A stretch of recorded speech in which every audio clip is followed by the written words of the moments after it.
அதை கேட்டதும் எனக்கு சிறிது பயம் வந்தது. நான் உடனே, "நான் மட்டும்தான் அம்மா, எதுவும் இல்லை, காலையில் பேசுறேன்" என்று சொல்லி கால் முடித்தேன். பிறகு அறையை முழுவதும் சரிபார்த்து எல்லாம் நன்றாக இருக்கிறது என்று உறுதி செய்தேன். அதன் பிறகு தூங்க முயன்றேன். அப்போது என் ஒரு நண்பர் வீடியோ கால் செய்தார். அவர் கார் ஓட்டிக்கொண்டே என்னுடன் பேசிக் கொண்டிருந்தார். பேசிக் கொண்டிருக்கும்போது அவர் திடீரென்று கேட்டார், "உன் பின்னாடி யாரோ நின்னு பார்க்கற மாதிரி இருக்கு, யார் அது?" அந்த ஒரு கேள்வி என் பயத்தை இரட்டிப்பாக்கியது.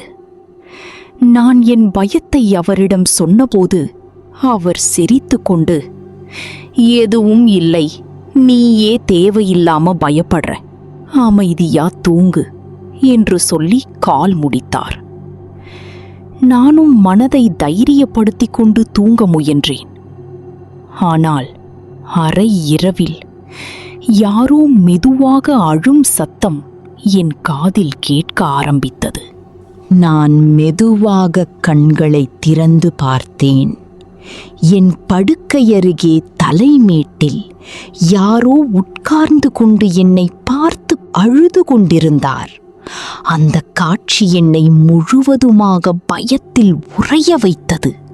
நான் சத்தமாக அலறி உடனே அறையிலிருந்து வெளியே ஓடினேன்.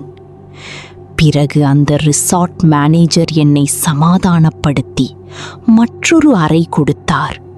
என் பொருட்களையும் அந்த புதிய அறைக்கு மாற்றி வைத்தார். ஆனால் அந்த இரவின் பயம் இன்னும் என்னை விட்டு போகவில்லை. இன்றும் கூட ரூம் நம்பர் 66 என்று கேட்டாலே என் இதயம் வேகமாக துடிக்கும்.